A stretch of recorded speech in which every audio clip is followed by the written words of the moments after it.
All right, let's do this. Ready for a deep dive into your self-improvement plans for 2025? Let's go. Okay, so you sent over this article, 15 Ways to Improve Self-Development in 2025. It's a lot, right? Yeah, it's a lot to take in. It is. It's a lot to take in. It's like, hey, let's completely transform your life this year. Yeah, it is a pretty comprehensive overview of strategies. Yeah, it is. But, real transformation takes time, right? Yeah, exactly. And consistent effort and figuring out what works for you. Exactly. So the article, it starts off strong, like, bam. Goal setting, SMART goals. Yeah. Specific, measurable, achievable, relevant, time-bound. Like, make a plan, stick to it. You ever, like, I've tried that, and sometimes it feels like you're just going through the motions right now. I used to think that just, like, writing down a goal would magically make it happen. But I've learned the hard way that it's not enough to just say, like, I want to be successful. I had this goal once of becoming, like, a thought leader. Oh, yeah. Whatever that means. Wrote it down, even made a plan, but, like, nothing really changed. Right. And it wasn't until I really dug deep and, like, asked myself what success actually meant to me that things actually started to shift. Oh, interesting. So it's almost like the SMART goal framework it's a tool, but the real power is in, like, connecting it to your own personal definition of success. Exactly. It's about, like, understanding what you truly value. Yeah. And aligning your goals with those values. So think about it, like, what area of your life are you hoping to improve the most? And what does success in that area actually look and feel like for you? That's a great point. Yeah, it's like getting super specific, making it personal. All right, next up, the article, it talks about this whole growth mindset thing, like, obstacles become opportunities. Oh, yeah. And surround yourself with, like, supportive people who cheer you on. Yes. All that kind of stuff. Growth mindset is so important, but I think I would push back a little bit on, like, that idea of only being around positive people all the time. Oh, good. Because what about, like, your friends who are going through a rough patch? Like, sometimes we need to be there for them, even if their, like, negativity is kind of draining our energy a little bit. Yeah, that's a really good point. It's like, how do we balance supporting our friends with protecting our own energy, right? Yeah, exactly. It can't always be sunshine and rainbows, right? Right, and I think true growth mindset also means, like, being resilient when things are tough. Yeah. Like, think about a time when you faced a major setback or, you failed at something. Like, did you let it crush you? Or did you find a way to learn from it? Ooh, that's a tough one. I definitely tend to dwell on failures. Yeah. So I guess that shows I still have some work to do on developing that growth mindset. Well, we all do. Yeah. It's a continuous process, And it's just about recognizing that every experience, even the tough ones, can teach us something valuable. Okay, point taken. So point number 3 in this article, it's all about the mind-body connection. Like how physical health impacts mental clarity. Yeah. Exercise, diet, sleep. Yeah, usual suspects. Works out that good stuff. They're important for a reason. But, instead of just listing them off, let's zoom in on sleep for a second. Okay. Did you know that, like, when you're sleep deprived, your brain literally shrinks? Oh, wait, what? Seriously? Our brains shrink? I know. It's wild, right? Yeah. There's research showing that chronic sleep loss can lead to a decrease in gray matter in the brain. And gray matter is, like, super important for processing information, making decisions, and basically, functioning at your best. So if you're skimping on sleep, you're not just tired, you're actually hindering, like, your brain's ability to learn and grow. Exactly. It's like sleep it's not just about rest. It's like brain food. It's like hitting the reset button on your mental and emotional well-being. All right, you've convinced me. Sleep is non-negotiable from now on. There you go. Okay. Number 4 on the list is emotional intelligence. The article talks about understanding your own emotions and, like, being able to read other people's emotions too. Right. It's like having an emotional GPS. Okay. Like knowing where you are. Yeah. And where other people might be on that emotional map. Think about, like, a recent disagreement you had with somebody. Okay. Looking back, like, could you have handled it differently with more self-awareness or maybe a little more empathy? Ooh, that's a good one.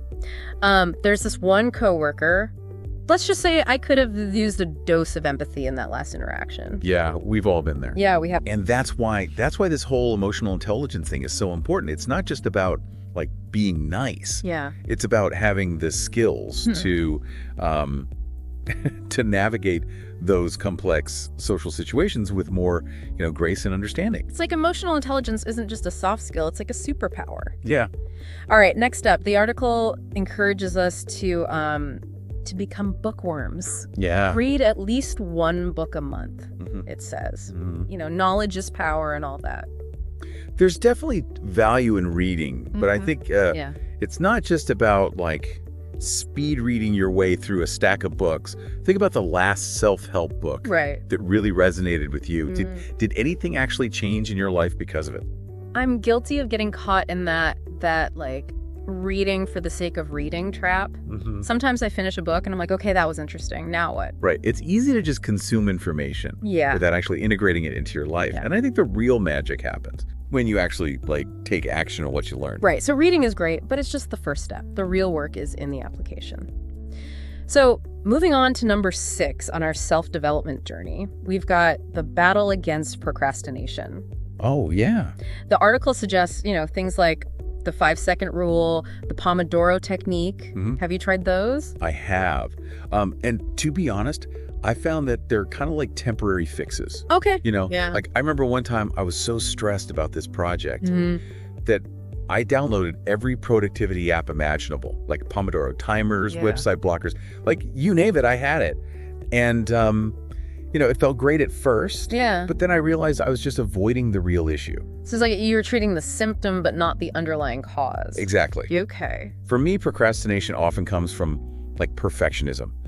I get so caught up in wanting things to be perfect that I end up like not doing anything at all. Oh, so the key is to figure out like what's driving your procrastination, right? Is it fear of failure? Right. Lack of clarity. And once you understand that root cause, then those time management techniques become a lot more effective. It's about addressing the why behind the procrastination. All right, procrastination decoded. What's next? Okay, so number 7 in the article, it talks about the company you keep. Okay. It says that you basically become like the people that you spend the most time with.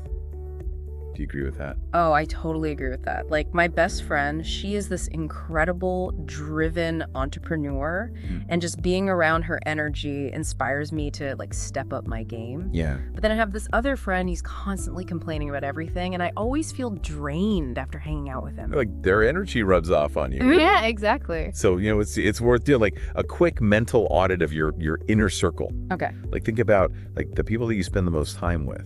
Do they energize you? Do they support your growth? Yeah. Or do they kind of bring you down? Time for a friend inventory, maybe. Yeah, exactly. This is getting deep. It is. So number 8, what's that all about? Okay, so number 8 is all about building self-discipline. Okay. The article compares it to a muscle that gets stronger with practice. So think about it. What's one tiny habit that you could start today to build that muscle? Ooh, that's a good one. I've been meaning to start meditating for like 5 years now. Maybe I could commit to just 5 minutes every morning. There you go. Small, consistent actions. They build momentum over time. It's about progress, not perfection. Okay, I can do that. 5 minutes of mindfulness coming right up. All right, number 9 on the list is communication skills. The article talks about speaking and writing. Right. It's not just about being a smooth talker, though. Right. I think effective communication is really about expressing yourself clearly, listening actively, and building genuine connections with people. Yeah. And that underpins pretty much every aspect of self-development, wouldn't you say? Totally. Whether you're like leading a team or building relationships or even just advocating for yourself. Right. Communication is key. Exactly. And it's a skill that you can always, continue to refine and improve. Okay. Point taken. Communication skills. Check. What's next? All right. Number 10 encourages us to become lifelong learners. Okay. It specifically suggests things like coding, video editing, or learning a new language. It's amazing. Like there are so many online resources now where you can learn those skills. Right. It's incredible. But I've definitely fallen into the trap of learning random things just because they're trendy, not because they're actually relevant to my goals. Right. I think that's a common trap. Yeah. You know, it's exciting to learn new things. Yeah. But it's also important to be strategic about it. Right. Like, what skills would truly help you achieve your goals? Yeah. And live a more fulfilling life. So it's about aligning our learning with our aspirations, learning with a purpose. I like that. Exactly. Okay, what's next on this whirlwind tour of self-improvement? All right, so number 11 is all about stepping outside of your comfort zone. It suggests things like public speaking, networking, solo travel, like anything that kind of stretches you a bit.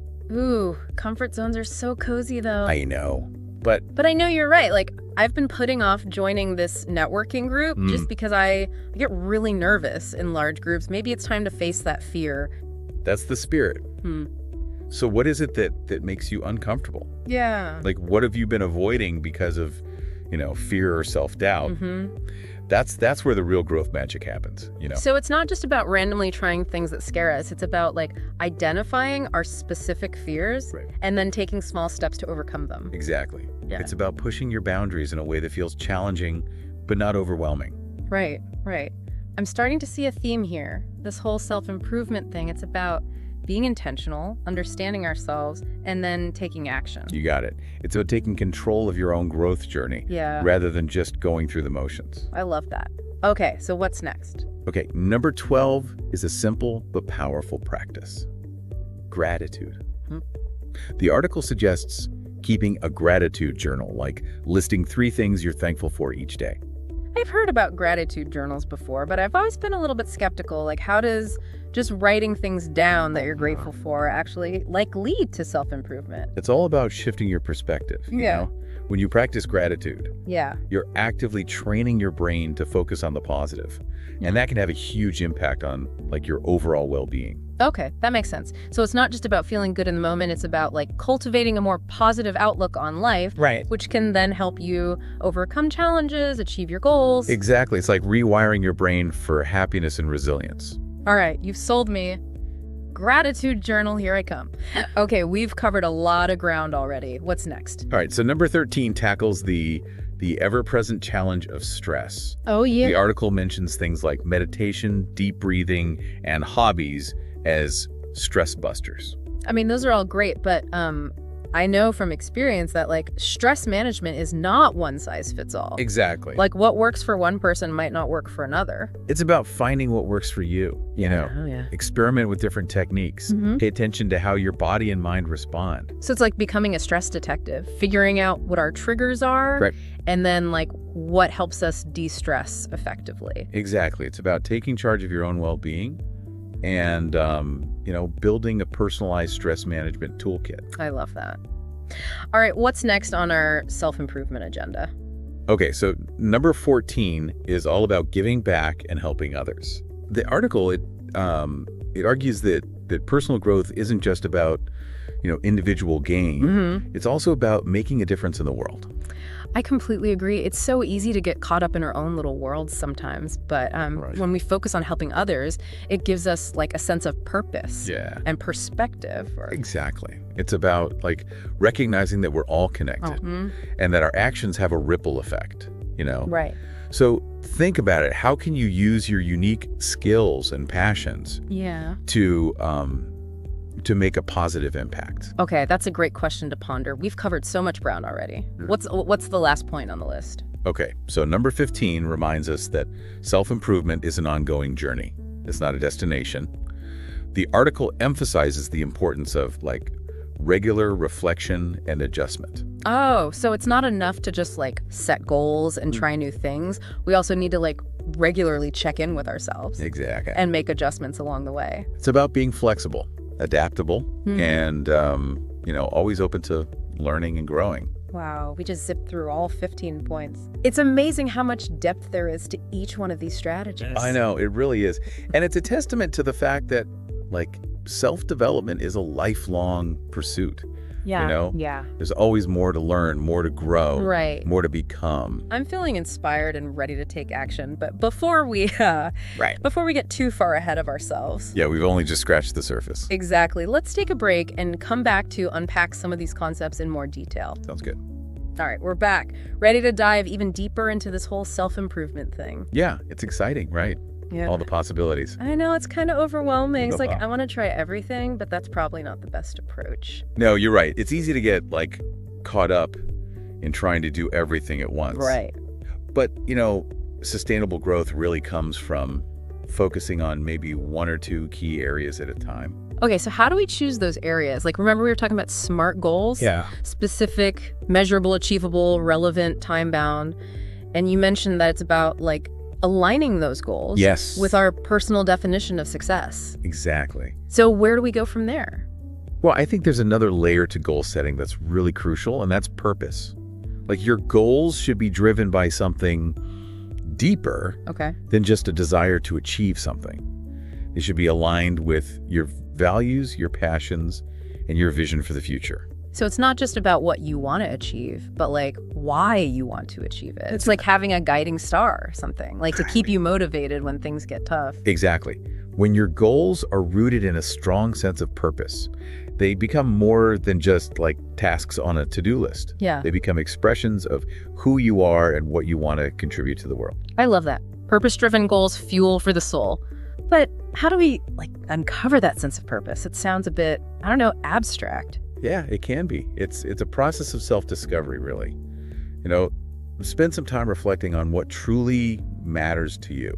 What are you passionate about? What kind of impact do you want to make? What would you regret not doing with your life? Whoa, those are some big questions. I know, but they're important ones. It's you have to do that inner work before you could even begin to set effective goals. Yeah, I see that. So once we have that sense of purpose, then the goals will just kind of flow from there. Exactly. Once you have a clearer sense of your purpose, the goals will feel more aligned with your true self, which will make you more likely to stick with them even when challenges arise. All right, purpose-driven goals check. What else do we need to keep in mind as we go on this self-improvement journey? Well, remember we talked about the importance of a growth mindset, embracing challenges, learning from failures, all that good stuff. Yes, I'm starting to realize that a growth mindset is the foundation for everything else. It's how we approach life's inevitable ups and downs. Exactly. And a key part of developing a growth mindset is cultivating resilience. Resilience. Okay, bouncing back from setbacks. Isn't that just something you're either born with or you're not? Not at all. Resilience is like a muscle that you can strengthen over time. It's about learning how to navigate challenges without letting them define you. So it's not about avoiding failure. It's about learning how to deal with it in a healthy way. But how do we actually build resilience? It sounds a bit like magic. I know, it might feel like magic, but there are actually specific practices that can help you build resilience. One that's been incredibly helpful for me is mindfulness. Mindfulness, like meditation. Meditation's a great way to practice mindfulness. Yeah. But mindfulness is more than just sitting on a cushion with your eyes closed. It's really about being present in the moment without judgment. It's about noticing your thoughts, your feelings, and your sensations without getting carried away by them. So it's taking a step back from our thoughts and observing them. Exactly. Without getting all tangled up in them. Exactly. And when you can do that, you're less likely to be, controlled by your emotions. You're more able to respond to situations with more clarity and composure, even when things are tough. I see. It's like having an emotional pause button. Right. Okay, so mindfulness can help us build resilience, which then supports a growth mindset. It's all these pieces are starting to fit together. What other practices can help us build resilience? Well, having a strong support system is essential too. Yeah. Remember we were talking about surrounding yourself with positive people who uplift you. Yeah, it's like having a team of cheerleaders who believe in you, even when you're doubting yourself. Exactly. And don't be afraid to reach out for help when you need it. Talking to a trusted friend, a family member, a therapist, it can make a huge difference in how you cope with challenges. Yeah, that's so true. We don't have to go through this alone. Okay, we talked about purpose-driven goals, resilience, and mindfulness. What other key takeaways from our initial deep dive do you think are worth revisiting? Well, let's talk about the mind-body connection again. We already touched on the importance of sleep, but I think it's worth exploring this whole exercise thing in a little more detail. All right, I'm ready to get physical. But seriously, I know exercise is good for you, but how does it tie into this whole self-improvement thing. Well, exercise isn't just about physical fitness, it's also incredibly beneficial for your mental and emotional well-being. Oh yeah, I've definitely experienced that. Like when I'm working out regularly, I feel more energetic, I feel more focused, I'm less stressed. It's like my brain gets a boost too. Exactly. Exercise releases endorphins, which have mood-boosting effects. It also helps reduce stress and anxiety, improve sleep quality, and even boost cognitive function. So it's like exercise is a multivitamin for our minds and bodies. It's not just about looking good, it's about feeling good too. Exactly. And it doesn't have to be anything intense, Even just a 30-minute walk a few times a week can make a big difference. The key is to find an activity that you enjoy and that you can realistically fit into your schedule. Right. It shouldn't feel like a chore. It should be something that energizes you and makes you feel good. Exactly. Movement is medicine. So find a way to move your body that feels good for you. Okay, so we revisited goals, resilience, mind-body connection. What else is on your mind? Let's circle back to emotional intelligence for a second, specifically this whole idea of self-awareness. Right. That's all about being able to identify and understand our own emotions. But you mentioned that it goes deeper than just labeling our feelings, right? Exactly. It's about understanding the patterns in our emotional responses. Yeah. Why do we react certain ways in certain situations? What are the triggers that tend to set us off? It's like we're becoming emotional detectives investigating our own inner world. I love that analogy. Yeah. And it's not always easy work, It can be uncomfortable to examine those patterns, especially if they're not particularly flattering. But it's so essential for growth. Right. It's like holding up a mirror to ourselves and really seeing what's there. Yes. Even the parts we might not like. But how do we even begin to cultivate that kind of self-awareness? It sounds like a daunting task. Well, one practice that's been incredibly helpful for me is journaling. Journaling. I used to think that was just something teenagers did to process their angst. How can journaling help us with self-awareness? Well, journaling can be a powerful tool for self-discovery at any age. It's about creating a space to process your emotions, explore your thoughts, and identify patterns in your thinking. Okay, so it's not just about venting or complaining. It's about using writing as a tool for reflection and insight. And there's no right or wrong way to do it, you know? You can write about anything that's on your mind. Your dreams, your fears, your goals, your frustrations, your moments of joy. I can see how powerful this could be. It's like having a conversation with yourself on paper. It is. And sometimes those conversations can be more revealing than the ones we have with other people. I'm definitely going to give journaling a try. Okay, we've covered so much. Goals, resilience, mind-body connection, emotional intelligence, journaling. I'm feeling like a self-development pro. That's great to hear. But, it's not about becoming an expert overnight. It's about making those small, consistent changes over time and being patient with yourself. Growth takes time. Right. It's a marathon, not a sprint. I tend to want to see results immediately. Right. But I know that real transformation happens gradually. Exactly. Trust the process, even when it feels slow. And remember to celebrate your progress along the way. Every step forward is a victory. I love that. Okay, I'm feeling inspired. I'm feeling motivated. What else do we need to cover in our deep dive? Well, there's one more key area I want to touch on before we wrap up this part of our exploration. Okay, lay it on me. What is it? It's all about learning how to manage your energy effectively. Energy management. I've never really thought about that before. What does that even mean? It's about understanding how you expend your energy throughout the day and making conscious choices to replenish and conserve it. We all have a limited amount of energy each day. And just like we need to, budget our money wisely, right, we need to budget our energy wisely too. Okay, I'm starting to get it. So if we spend all our energy on things that drain us, we won't have any left for the things that matter most. Exactly. So the first step is to identify your energy drains, like the activities or the situations that zap your energy and leave you feeling depleted. Yeah, okay. So that could be anything from mindlessly scrolling social media to dealing with difficult people to even just working on tasks that you find tedious or overwhelming. You got it. And once you're aware of those energy drains, you can start to, minimize them. But it's not just about eliminating the negative. It's also about maximizing the positive.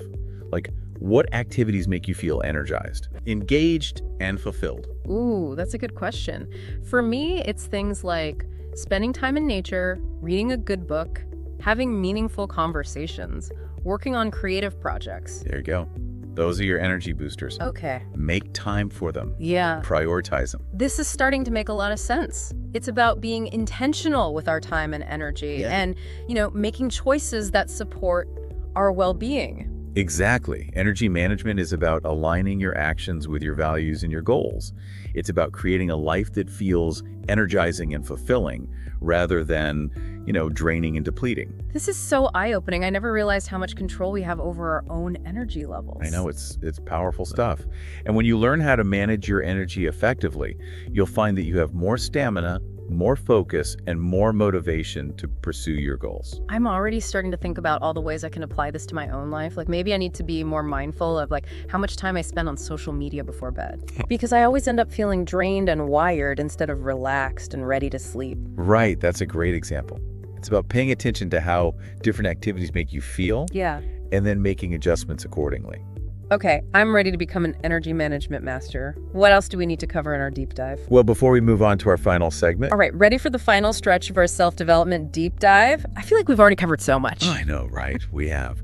But you know what? There are a few more kind of like hidden gems from that article, the 15 ways one, that we haven't really fully explored yet. Okay, let's uncover those treasures. What did we miss? Well, remember point number 5 about reading and learning more. Yeah. The one that said aim for at least one book a month. Yes, and we talked about not just passively consuming the information, but actually putting what we learn into practice. Exactly. But there's another layer to this that I think is worth emphasizing, and that's cultivating a genuine love of learning. A love of learning. Isn't that something you either have or you don't? Some people are just naturally curious and others aren't. I don't think it's that black and white. I think we all have the capacity for curiosity and a desire to learn.